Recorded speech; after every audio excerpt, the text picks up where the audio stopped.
देखिए, अब तो रूल ऑफ लॉ करीब करीब खात्मे पर आ गया है।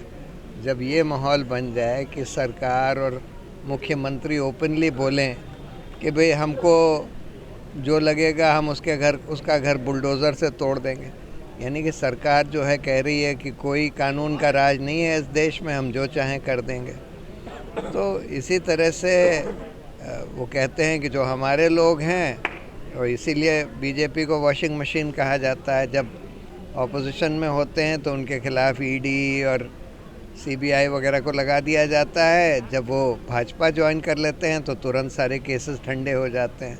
ये तो हम रोज़ देख रहे हैं कि ये हो रहा है हिंदुस्तान में, और इसीलिए हम कहते हैं कि अब करीब करीब कानून का राज इस देश में इस सरकार के चलते हुए ख़त्म ही हो गया।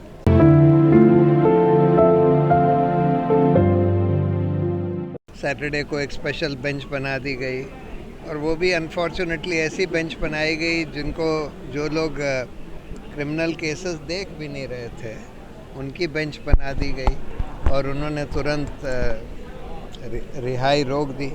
और सिर्फ रोक ही नहीं दी, एक तरह से इंडेफिनेटली रोक दी है। अगर उनको रोकनी भी थी तो फिर ये कहते कि भाई ट्रायल कोर्ट या हाई कोर्ट ने सुनवाई तो सारे इश्यूज़ पे करी थी, इन्होंने तो ये कह के रोक दी कि भाई एक्विटल जो है टेक्निकल इशू पर है कि भाई सैंक्शन नहीं हुआ।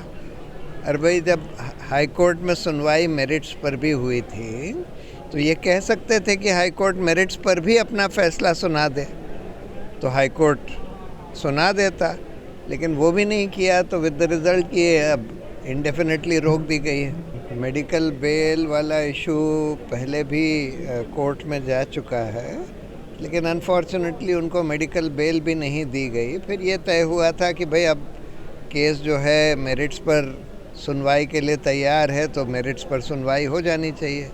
मेरिट्स पर पूरी सुनवाई हो गई हाई कोर्ट में, और सबको उम्मीद थी कि मेरिट्स पर भी एक्विटल हो जाएगा, मेरिट्स पर भी और टेक्निकल इशू पर भी।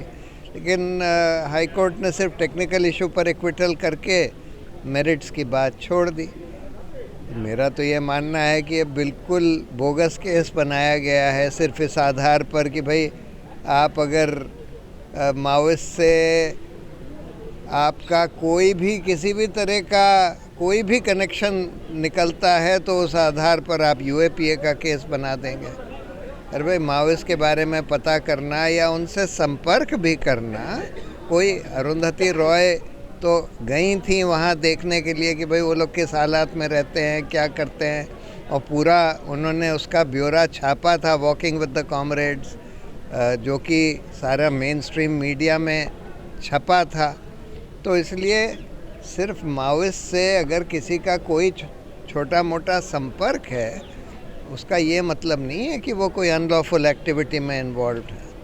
दूसरी बात यह है कि इसमें तो रोना विल्सन के कंप्यूटर में पेगासस का इस्तेमाल करके झूठी ईमेल्स वगैरह डाल दी गई उनको इम्प्लिकेट करने के लिए। ये तो सारा एविडेंस बाहर आ चुका है। लेकिन आज दुर्भाग्य की बात यह है कि ये एनआईए और कई एजेंसीज ऐसी हैं जो बिल्कुल सिर्फ और सिर्फ सरकार के इशारे पर काम करती हैं। इस केस में भी जब महाराष्ट्र में पहले मतलब जब सरकार को कन्वीनियंट लगता है तो वो लोकल पुलिस को दे देती है, जब उनको वो इनकन्वीनियंट लगता है तो फिर वो एनआईए को दे देती है, जब उनको वो भी इनकन्वीनियंट लगता है तो वो एनफोर्समेंट डायरेक्टरेट को ले आती है। ये इस तरह की एजेंसीज हो गई हैं जो कि बिल्कुल सरकार की कठपुतली बन गई हैं, और हमारे जो अच्छे अच्छे ह्यूमन राइट्स एक्टिविस्ट हैं या अच्छे जर्नलिस्ट हैं, उनके खिलाफ झूठे केस बना कर, और यूएपीए के केस इसलिए बनाते हैं जिससे कि उनको बेल ना मिल पाए, जिससे कि ट्रायल के बगैर ही वो जेल में सड़ते रहें।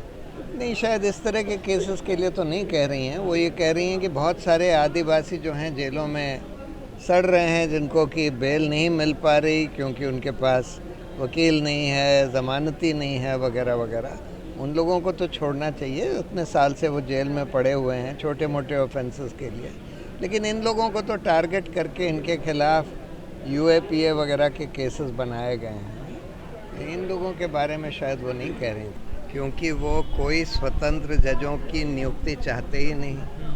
जब भी कोलिजियम कोई स्वतंत्र जज की नियुक्ति करती है तो सरकार उस रिकमेंडेशन पर बैठी रहती है, उस पर कोई नोटिफिकेशन नहीं इशू होता, वापस भी कोलिजियम के पास नहीं भेजा जाता, क्योंकि सरकार को बस एक राइट है कि एक बार वापस भेज दे कोलिजियम के पास। उसके बाद अगर कोलिजियम यूनैनिमसली उस नाम को रीइटरेट करे तब फिर सरकार को नोटिफिकेशन और अपॉइंटमेंट करना के लिए बाध्य है। लेकिन हम ये देख रहे हैं कि जब रीइटरेशन भी करती है कोलिजियम यूनैनिमसली तब भी सरकार नियुक्ति नहीं करती। तो ये तो उन्होंने बस बोल दिया है कि भाई हम तो कानून को मानेंगे नहीं, हम तो सुप्रीम कोर्ट की बात मानेंगे नहीं, आप कर लीजिए जो करते हैं। तो अब ये समय आ गया है कि सुप्रीम कोर्ट को कड़ा रुख अपनाना पड़ेगा, एक बड़ी बेंच का गठन करके सीधा कानून मंत्री को ये बोलें कि भाई तुम अगर कानून का पालन नहीं करोगे, सुप्रीम कोर्ट के आदेशों का पालन नहीं करोगे तो तुमको जेल भेजा जाएगा। जब तक, जैसे कहते हैं, लातों के भूत बातों से मानते नहीं हैं, इन लोगों को जब तक एकाध लोगों को जेल ना भेजा जाए तब तक ये सुधरने वाले नहीं। सर, आप कोलिजियम सिस्टम का आप सपोर्ट करते हैं? हाँ, कोलिजियम सिस्टम का इस आज के माहौल में सपोर्ट करते हैं। वैसे तो हम ये कहते हैं कि एक बिल्कुल स्वतंत्र जुडिशल अपॉइंटमेंट्स कमीशन बनना चाहिए जो कि फुल टाइम हो। पहले जो बनाया गया था उसमें लॉ मिनिस्टर भी थे, 3 सिटिंग जजेस थे, उनके पास ना तो समय है और दूसरी बात सरकार का तो इसमें कोई लेना देना होना नहीं चाहिए जुडिशल अपॉइंटमेंट्स में।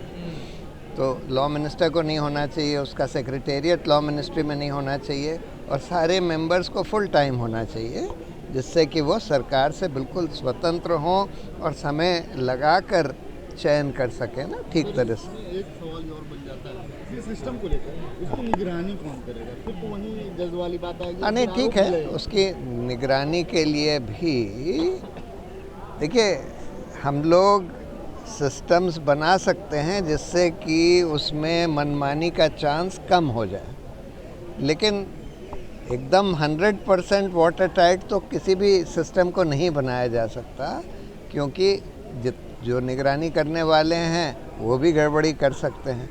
तो इसलिए कोशिश ये होनी चाहिए कि उसमें पारदर्शिता हो, प्रॉपर सिस्टम्स बने हों, एक ब्रॉड बेस्ड सिलेक्शन कमेटी हो जिनका सिलेक्शन भी एक ब्रॉड बेस्ड सिलेक्शन कमेटी के द्वारा किया जाए।